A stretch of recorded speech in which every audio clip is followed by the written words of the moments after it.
Okay, so I want you to close your eyes for a second. Just picture this. All right. It's a crisp afternoon in 1970. You're driving down this winding road in Harrisville, Rhode Island. The leaves are turning, the air's fresh, and you pull up to this massive estate, 200 acres of land. And there's a farmhouse that's been standing there since 1736. It looks like a dream. It sounds idyllic. It sounds like the start of a classic American dream story. Right. And that's exactly what Roger and Carolyn Perron thought. They had 5 daughters, and this was supposed to be their sanctuary. Supposed to be. Exactly. But as soon as those heavy wooden doors swung open, they weren't stepping into a dream. They were stepping into a nightmare that would span decades. We are talking about the real story behind The Conjuring. And that is such a crucial distinction to make right off the bat.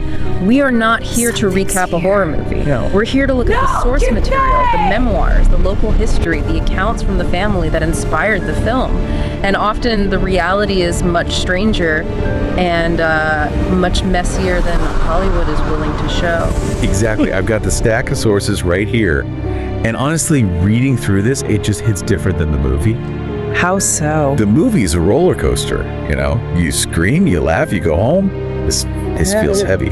So let's unpack this. We've got the family moving in.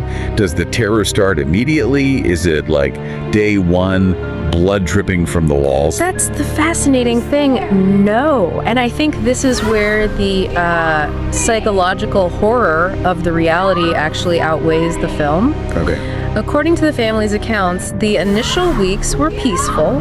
They settled into the rhythm of country life. For a little while, they were happy. So a false sense of security. Completely. But here's the nuance. The source notes that spirits were present immediately. The family could feel them. But in those early days, these entities seemed almost harmless. Harmless ghosts. Well, the sources describe them as lingering echoes of the past. A very poetic way to put it. It is. The daughters described playing in the yard or the hallways and feeling like they were being watched. But they were adamant that it wasn't malicious at first. It was described as a quiet, spectral curiosity. Quiet curiosity. That gave me chills when I read it. It's almost like the house was a living organism, just checking them out. That's a great analogy. It's as if the house was getting to know its new inhabitants. It suggests an intelligence, or at least a distinct awareness, not just a residual replay of history. The spirits were observing. Waiting. Exactly, waiting.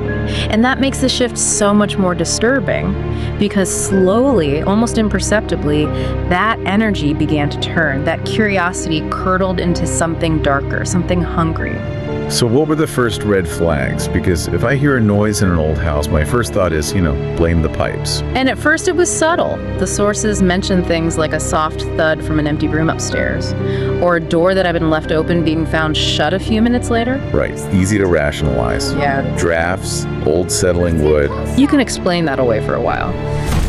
But then the disturbances became impossible to ignore. The auditory phenomena shifted. It went from soft thuds to strange guttural noises echoing from the corners of the house at night. Ugh, guttural noises. Right. That is not the wind. No. And then came the physical manifestations. This is where we move into, poltergeist territory. No. Framed photographs that were carefully hung on the walls would suddenly fly off their hooks. And the source is specific here. They didn't just fall, they flew. Flew off the wall. They would shatter against the floor without anyone being near them. That's the moment you pack the car, right? I mean, a picture frame flying across the room, that's a clear get out sign. You would think. But human nature is strange. We try to normalize things. However, for the children, the escalation was terrifyingly direct. Yeah, this was the part of the research that really upset me. It's one thing to scare an adult. It's another to target a kid in their bed. The girls described waking up to the sensation of their beds shaking violently. And again, the specificity of the source material is what makes it so terrifying. They didn't just feel a vibration. They felt as though giant invisible hands were grabbing the mattress and trying to physically throw them onto the floor. That is assault. That's not a haunting, that's an attack. It is. And that's when the Perrons realized This isn't just a quirky old farmhouse with a ghost. Their home was a hive. A hive. That's the word used. A hive of spiritual activity. A crossroads for many different souls. The family eventually came to believe that there were multiple entities in the house. Some benign, some confused. And some absolutely evil. Correct. Among the many shadows drifting through those halls, one presence stood out. She was described as older, stronger, and infinitely more malevolent than the rest. And this brings us to the villain of the story, the name that everyone knows from the movie, but the real history is. But let's get into it. Bathsheba Sherman. Bathsheba Sherman. In the source documents, she's sometimes referred to as Pysheba in the local dialect, but yeah, she's identified as the primary source of the evil. So who was she? Because in the movie, she's this terrifying witch lady screaming, but she was a real person, right? She was a flesh and blood woman, born in Rhode Island in 1812. She married in 1844 and lived her entire life in that area. But the history books and the local legends tell two very different stories, don't they? They do. On paper, she's a 19th century housewife, but if you dig into the folklore that the parents uncovered and that fueled the haunting, it's horrific. Tell me. Bathsheba had a son named Howard, but the records indicate she had 3 other children who died at a tragically young age. Which, to be fair, in the mid-1800s wasn't exactly uncommon. It wasn't, but in a small, tight-knit, and very superstitious community, that kind of tragedy breeds rumors. Right. Whispers began to spread that these weren't natural deaths. People claimed she was a practitioner of the dark arts. A witch. A witch who had made a pact with the devil and sacrificed her own infants to seal the deal. And there was one detail in the source material, a forensic detail, that really anchors this legend. It's the kind of thing you can't unhear. You're referring to the investigation into the infant's death. Yes, the pinpoint marks. It's chilling. The local lore states that when authorities examined the body of one of the children, they found strange pinpoint-sized marks driven deep into the baby's skull. Like a needle. Like a large needle or a pin. That is just... it's gruesome. I mean, Yeah. even if it was just a rumor, imagine living with that accusation hanging over your head. And that's the tragedy of the historical Bathsheba. There was never enough evidence to bring her to trial. Legally, she was free, but socially, She was done. she was condemned. She lived out her days under a cloud of absolute suspicion and hatred from her neighbors. Isolation. Profound isolation. And eventually the weight of those accusations, and perhaps her own internal darkness, whatever that may have been, led her to a high point on the property. The source states she took her own life by hanging. So you have a woman who died in despair, rage, and social rejection. And now, nearly a century and a half later, her spirit has claimed this farmhouse. And she is not happy about the new tenants. Specifically, she's not happy about Carolyn. The mother. It's a very common pattern in these types of severe hauntings. The entity targets the matriarch. It's a jealousy thing or a territorial thing. Bathsheba's torment of Carolyn was personal and relentless. She focused all her evil on this one woman. And the sources get really specific about how she did it. It wasn't just banging doors, it was psychological warfare. What'd she do? It was.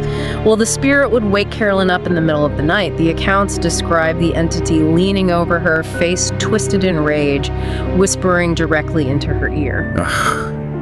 And what was she saying? The message was always the same. Get out or face a death more gruesome than you can imagine. See, that's where I leave. I don't care about the mortgage. I don't care about the equity. I'm gone. And yet, Carolyn refused to abandon her family and her home. She was trying to stand her ground. But when she refused to leave, The spirit took a final, terrifying step. It wasn't enough to scare her anymore. possession. Possession. The source explicitly states the spirit began to take control of Carolyn's very body. That is the ultimate violation. You're not even safe inside your own skin. Exactly. And the family is watching this happen. They're watching their mother deteriorate, desperate and broken. They realize they are out of their depth. They need professional help. And this is where the story intersects with pop culture in a huge way. They call in the cavalry. Ed and Lorraine Warren. The most famous paranormal investigators of the era, maybe of all time. So they show up at the farmhouse. What's the vibe? Thick, When the Warrens arrived, the atmosphere was reportedly so heavy with tension you could feel it on your skin. I can imagine. And Lorraine Warren, who was a gifted clairvoyant, steps across the threshold and immediately senses the gravity of the situation. She knew instantly that something was terribly wrong with Carolyn. She knew she was the target. She knew this wasn't a standard creaky floorboard haunting. Yeah. This was a battle for a soul. Okay, so this is the part where we have to do a serious reality check. Because if you've seen the movie The Conjuring, you know the ending. The Warrens come in, they perform this dramatic exorcism, they're screaming, things fly around, but ultimately, love conquers all, the demon is banished, and everyone hugs in the front yard. It's a very satisfying Hollywood ending. It gives us closure. But looking at the source material, that is not what happened. Not even close. And this is the deep dive correction that really changes how you view this story. So what did happen? The Warrens did intervene. They brought a priest. They read Bible verses. They performed rituals intended to cleanse the home. Yeah. And it failed. It failed. It failed completely. In fact, the source reality suggests it did something much worse than fail. It backfired. Backfired? How? The religious provocations didn't drive the spirits away. It made them furious. It was like poking a hornet's nest with a stick. Oh no. The ritual seemed to feed the darkness. The manifestations became more frequent and significantly more violent. The house became a supernatural war zone. So the people who were supposed to save them actually made the situation more dangerous. Precisely. The situation grew so volatile and the intervention was so clearly ineffective that Roger Peer and Carolyn's husband, he couldn't watch it anymore. He saw his wife suffering under the strain of these rituals. And he did what? He kicked them out. He kicked the Warrens out. He threw Ed and Lorraine Warren out of the house. He basically said, "You are hurting my family, get out." Wow. That is a massive detail to leave out of the RV. The heroes were ejected because they were making it worse. It creates a much more complex picture, doesn't it? It shows you that sometimes the experts don't have the magic bullet. So the Warrens are gone. The exorcism was a disaster. The house is angry. In a movie script, this is where the family flees in the night, right? Credits roll. You would think so. Well, But this is the part that I find most baffling and most tragic. They didn't leave. wait, what? They stayed. They stayed. After the possession attempts, after the beds shaking, after the failed exorcism made everything worse. The sources indicate they stayed for another 7 years. 7 years. Why? Well, we have to look at the practicalities. They had sunk everything into this estate. It's the early 70s.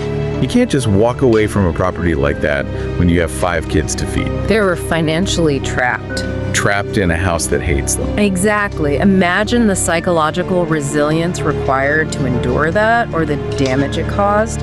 Living in a state of constant siege for 7 years. It's not just scary, it's exhausting.